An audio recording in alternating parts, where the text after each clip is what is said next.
मैं पंचायत विभाग के अधिकारियों की इसके लिए सराहना करता हूं कि वह भी आगे बढ़कर के अगर 50% भी एक साल के अंदर कर लेते हैं तो जब ये जानकारी हो जाएगी तो एक बार पुनः इन लोगों को बुला करके हम स्वयं सम्मानित करने का काम करेंगे और नशा मुक्त हो हम भी चाहते हैं, आप भी चाहते हैं और जिस परिवारों में नशा घर कर गया वो भी चाहते हैं। तो जब सभी चाहते हैं तो नशा मुक्त क्यों न हो, इस अभियान में लगे। और देश के प्रधानमंत्री चाहते हैं, प्रदेश के मुख्यमंत्री चाहते हैं, सब लोग चाहते हैं, तो मुझे लगता है कि सभी जनप्रतिनिधियों को इसमें लगना चाहिए। इसके हटकर एक सवाल है राज्य के नहीं, ये काम सरकार की बात नहीं है। देखिए, हम जो कहे हैं वो ये कहें कि यहाँ पंचायत प्रतिनिधि हैं और पंचायत प्रतिनिधियों के माध्यम से ही गांव से नशे को दूर किया जा सकता है। आज भी जब पंचायत प्रतिनिधि अपने गांव में जाएंगे, जिला पंचायत के अध्यक्ष इधर लगेंगे, ब्लॉक के जो है ब्लॉक प्रमुख लगेंगे, बीडीसी लगेंगे, तो ही मुझे लगता है कि पूरे हिमाचल को नशा मुक्त कर पाएंगे। इस नाते ये कार्यक्रम आयोजित किया गया है।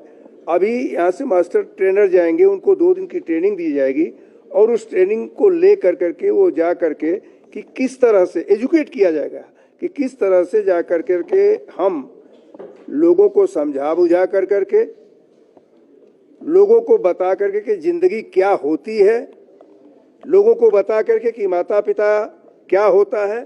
इस तरह से नशे को जो युवाओं में भी फैल रहा है उसको दूर करेंगे। सर, 2 महत्वपूर्ण बातें आपने कही हैं। एक तो जो निजी जो नशा निवारण केंद्र है वहां पर गड़बड़ चल रही है और दूसरा आपने सरकार को भी कहा कि सरकारी नशा निवारण केंद्र होना चाहिए।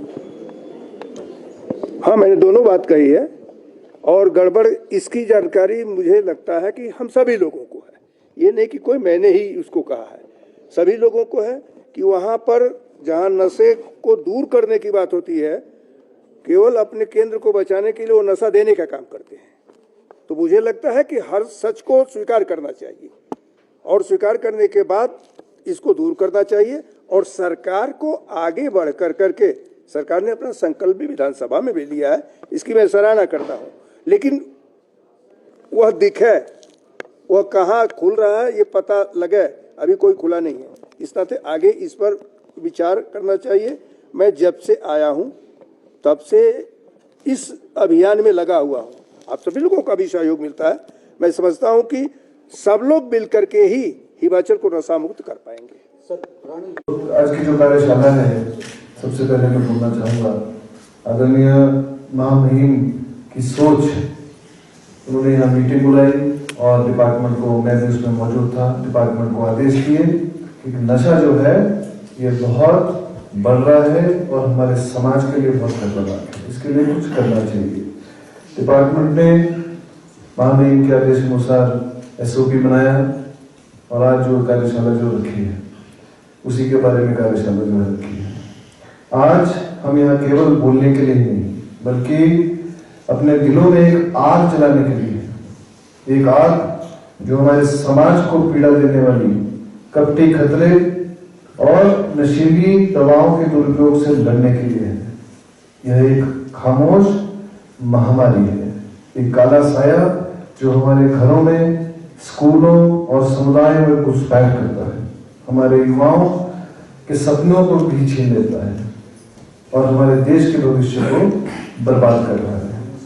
इन पदार्थों का आकर्षण हालांकि बहुत क्षण भर का है, पर एक लंबी और विनाशकारी जादू जो है, इसका प्रभाव जो होता है वो रोई डालता है।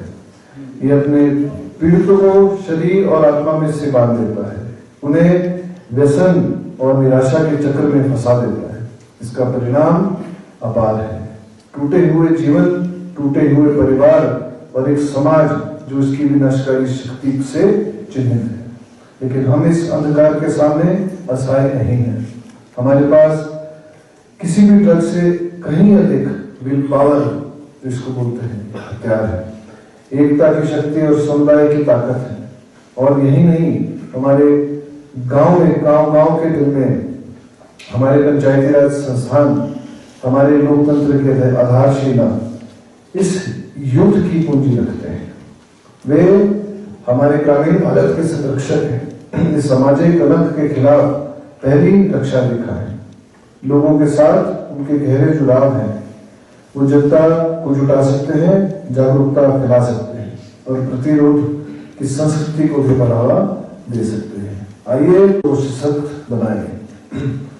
सबसे पहले अंधकार को रोशन करें। नशीली दवाओं के दुरुपयोग की गंभीरता, वास्तविकता को उजागर करने के लिए जागरूकता अभियान, कार्यशालाएं और स्ट्रीट प्ले का हमारे को आयोजन करना चाहिए। आज जितने भी यहाँ बैठे हैं एनजीओ से हैं और पंचायत के प्रतिनिधि हैं, तो यहाँ पे वक्ताओं ने ठीक बात बोली कि नशा एक ऐसी बीमारी है, बीमारी बोल सकते हैं, मानसिक बीमारी है, जो कि हमारे भविष्य को अंधकार की ओर ले जा रही है। और आज की डेट में जो सिंथेटिक ड्रग है, यहाँ हमारे बुजुर्ग बैठे हैं, प्रधान जी ने काफी लंबी चौड़ी यहाँ बात करी और बिल्कुल ठीक बोला। एक समय था लोगों के पास खाने के लिए अन्न नहीं होता था और उस समय केवल मात्र वो काम के पीछे कमाने के लिए बाहर शहर जाते थे और नशा नहीं करते थे, क्योंकि उनकी जिम्मेवारी जो है, उनका इंतजार जो है वो घर पे कर रही होती थी, उनकी रिस्पॉन्सिबिलिटी होती थी। जैसे जैसे हमारा देश समृद्ध हुआ है, जैसे जैसे उन्नति हुई है और पैसे आए हैं, उसके साथ जो है उसके दुष्प्रभाव जो है वो भी पड़े हैं। लोग आजकल उनकी आमदनी जो है वो अच्छी है। लोग माँ बाप जो है अपने बच्चों को शहरों में पढ़ने के लिए भेज रहे हैं और खुद गांव में भी बगीचों में मेहनत कर रहे हैं, अपने खेत में मेहनत कर रहे हैं। यहाँ पहले जॉइंट फैमिलीज होती थी,